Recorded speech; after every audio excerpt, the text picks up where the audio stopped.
日做呢個 PAU 保養，發覺有啲有趣嘅嘢。呢個 actuator， 呢個係冷水煲嘅 actuator。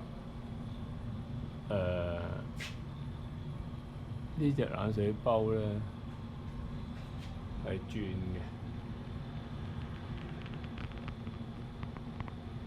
我唔知係咩冷水煲嘅心。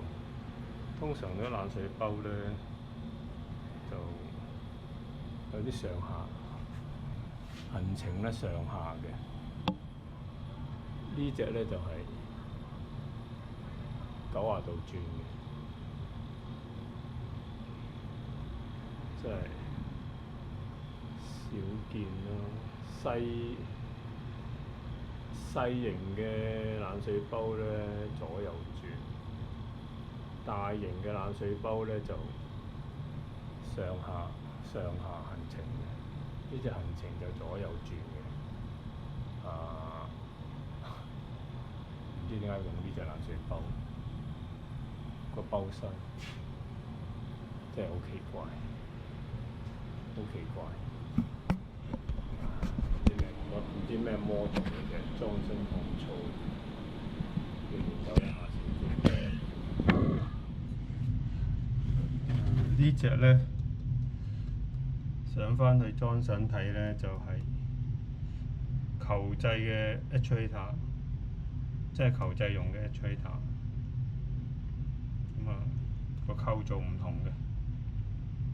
咁呢隻咧。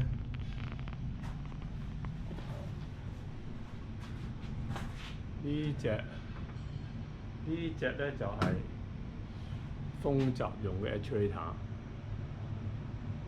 但係唔知點解佢用咗喺球制嗰度。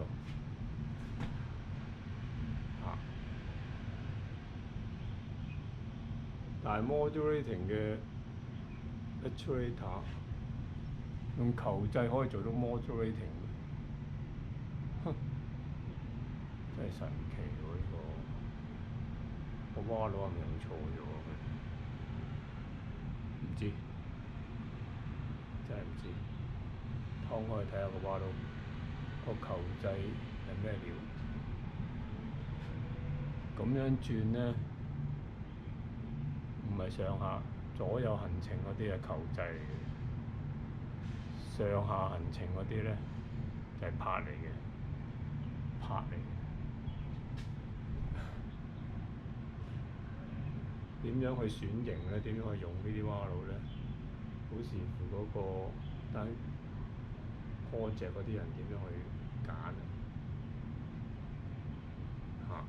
呢隻好少用嘅，以前好少用球制做呢個 control 呢個水流量，難控制啲嘅。